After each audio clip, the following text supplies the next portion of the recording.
Well, 2 years ago tomorrow, the Five launched over 500-plus shows, and we've only had a handful of guests. Barbara Bush, Sarah Palin, Donald Trump, a few others. It's my pleasure now to welcome the king of talk radio, a personal friend of mine and a friend of freedom. It's Rush Limbaugh. Rush, welcome.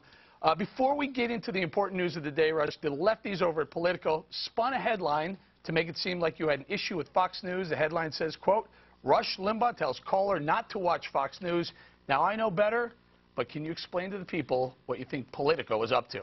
Absolutely. And by the way, Eric, I am the news of the day, so I'm That's true. Happy. I'm thrilled to be here. I love your guys' show. Whenever I watch TV in the afternoon, this is it.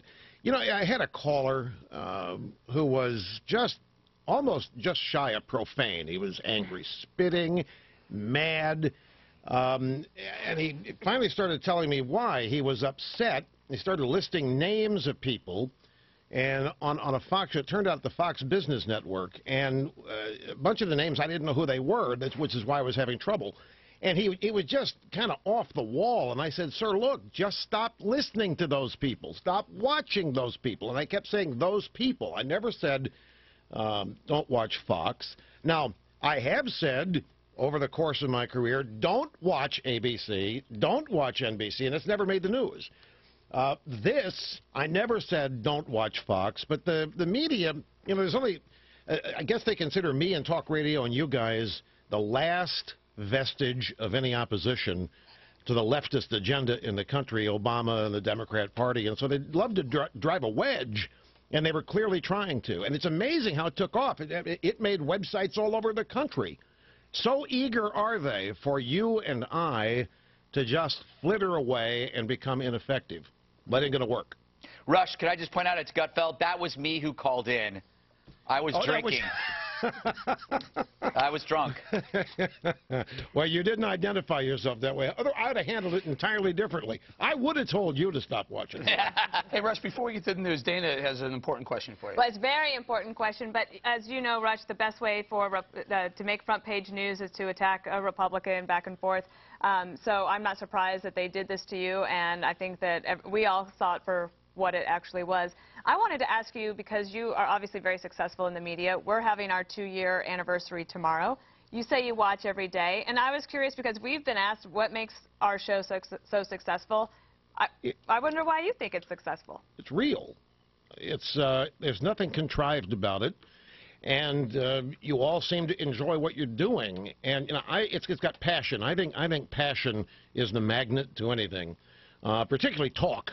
If people are speaking about something passionately, and if they have a level of intelligence about it, and if they're sufficiently informed, it's going to be like a magnet to people. And you all seem to like each other. And even during times where there might be strident disagreement, it doesn't seem filled with stress or friction, and it's unpredictable.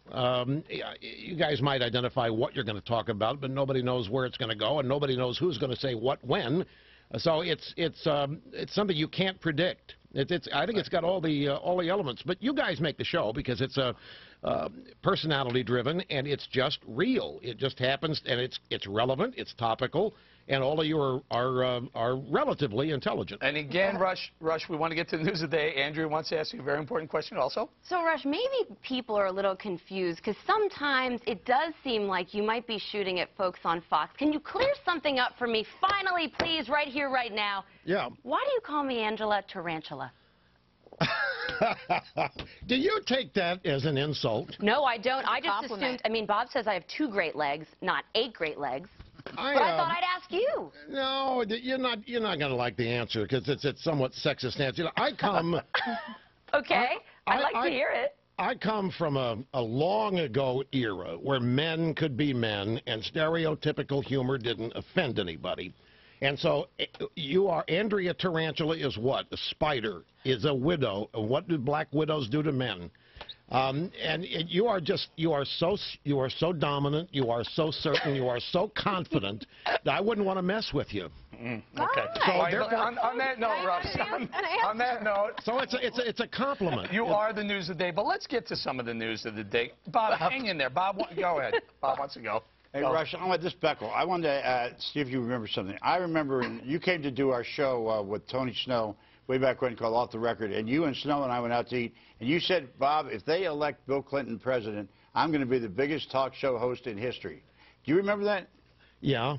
And I thought, and you turned out to do it. I mean, it's... was that the TV show down in Washington? Yeah, it was. Yeah. That's where I met Jane Mayer. PJ O'Rourke was on that, that show that day. Yeah, and I remember that day well. It was a late Friday afternoon, and I flew down, and it was I don't know. You were early in the I mean, McLaughlin Group back in that days was what everybody was feeding off of, and that was your effort to get in that game, and I liked it. And the one thing about Clinton, it is said that Clinton helped me actually made me. You know, I was already at 500 radio stations before Clinton was elected. I'd been on the air 4 years, and when Clinton, added another 112 to finish it up. But really, my success had nothing to do with Clinton per se. He didn't harm it, but I didn't need Bill Clinton in order to prosper. Okay, go ahead. All right, let's move on. Rush, the news of the day, dominating cable news, the Trayvon Martin, George Zimmerman trial. It's all over the place.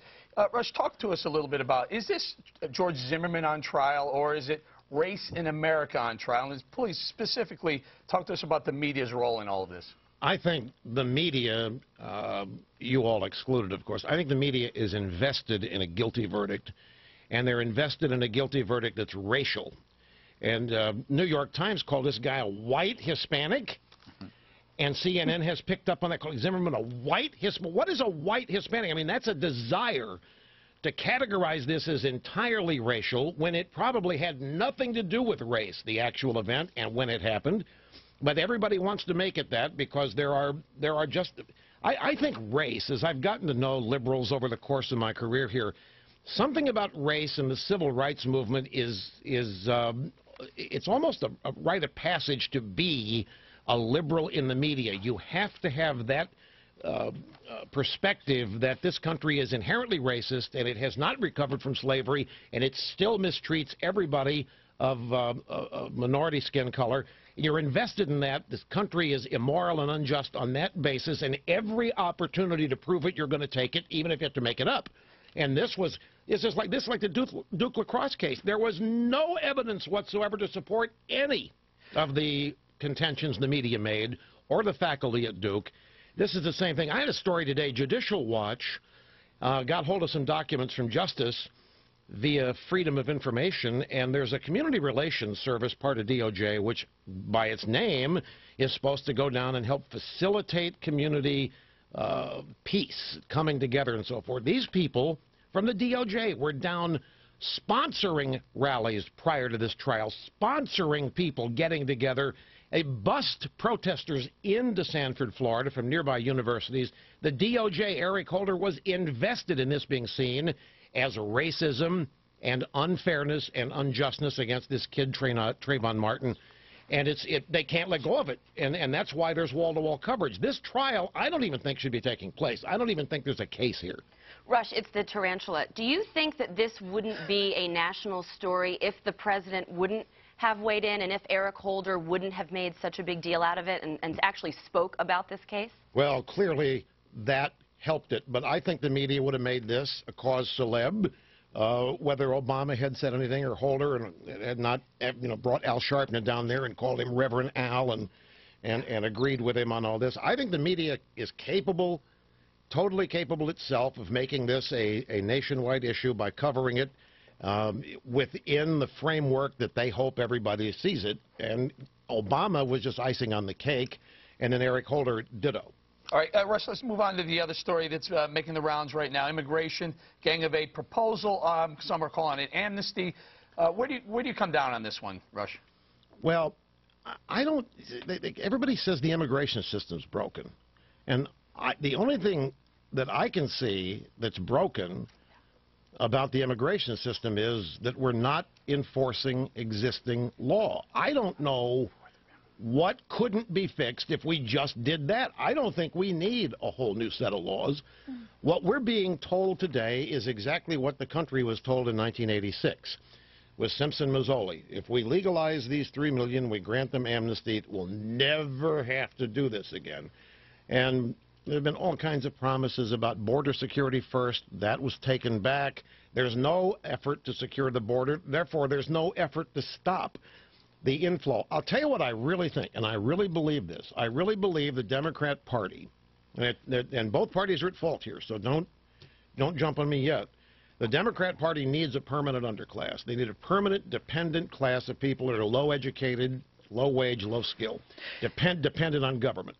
They need that. Now, as Americans climb the ladder of success and elevate themselves through the middle class to become less dependent on government, the Democrats have to replace them. The Democrat Party clearly sees 11 million votes here.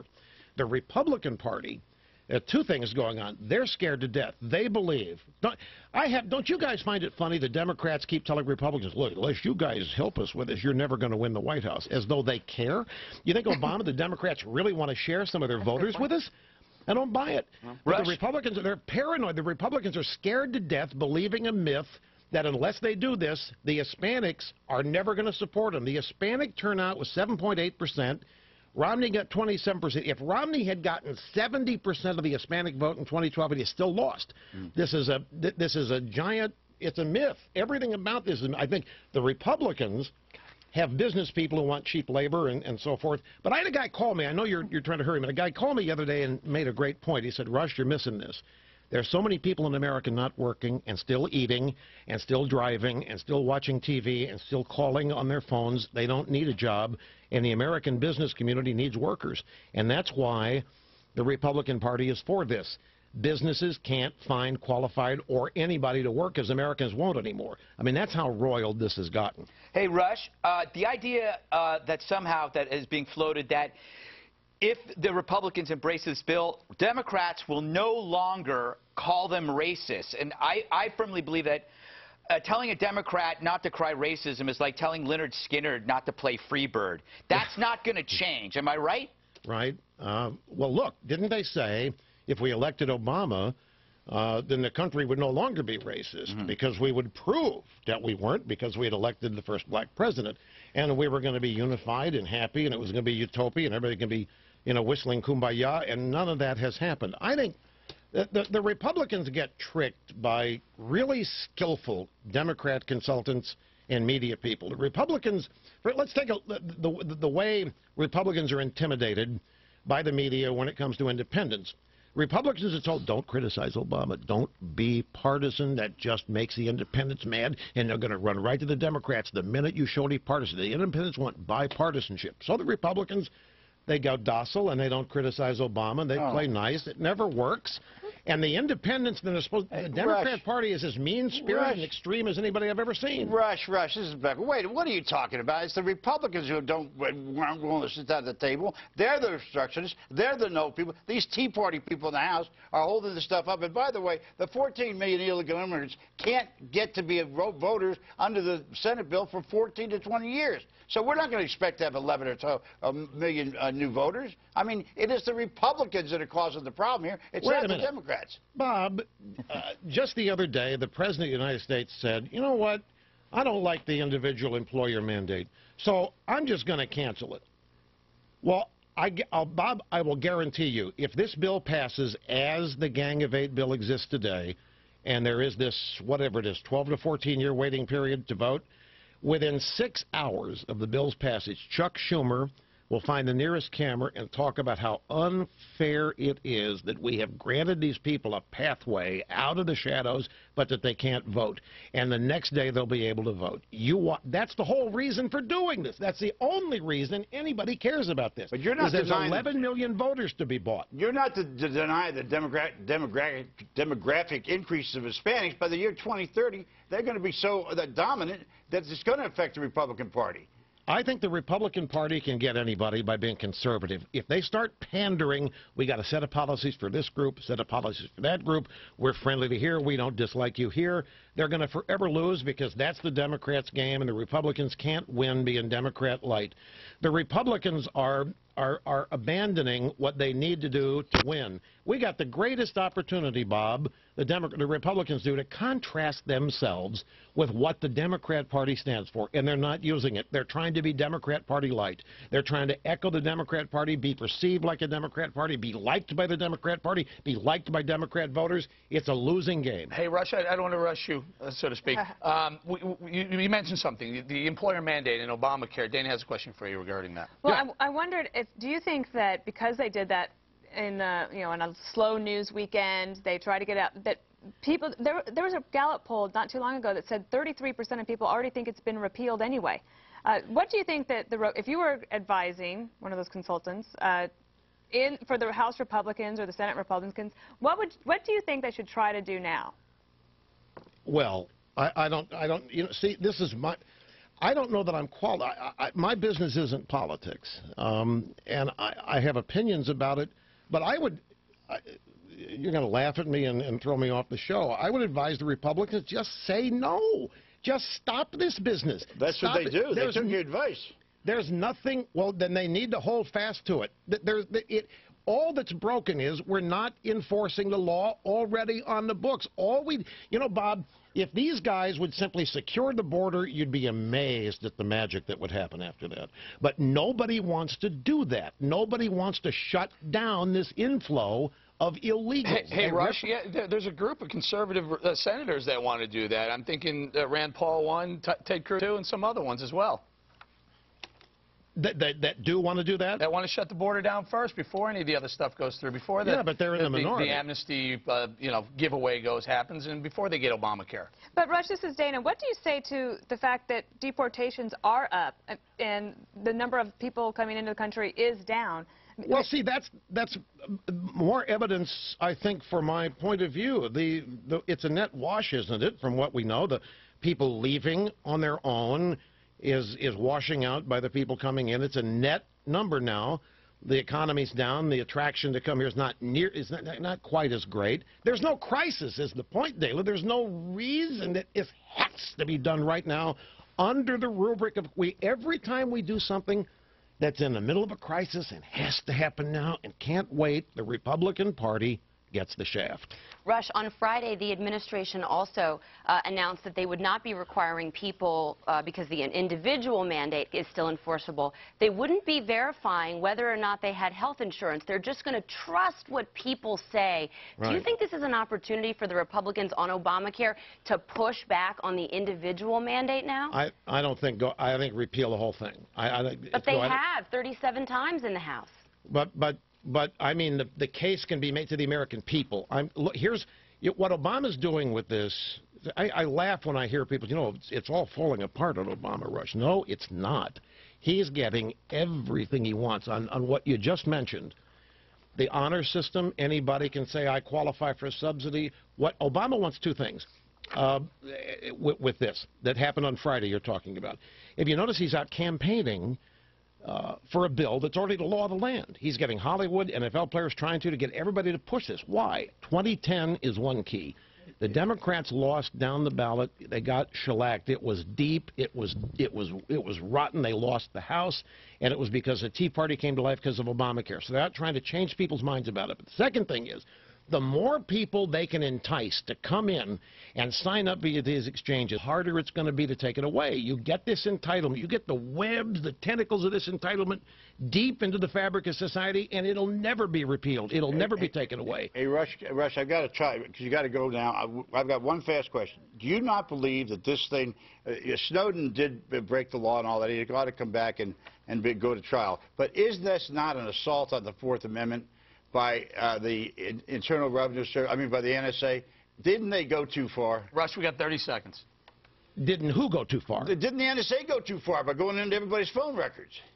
Bob, I'm sorry, my hearing. They went too far in pursuing Snowden? No, pursuing our phone records by getting Verizon to give them the list of phone calls we made. Oh, that's been going on for I don't know how long they've been collecting the metadata. I'm sorry, my hearing prevented me from fitting your time limit. Let me come back on that. Okay. Fair enough. All right, we're going to leave it there, Rush. We want to say thank you so much. Thanks a bunch for joining us today. Really appreciate your time.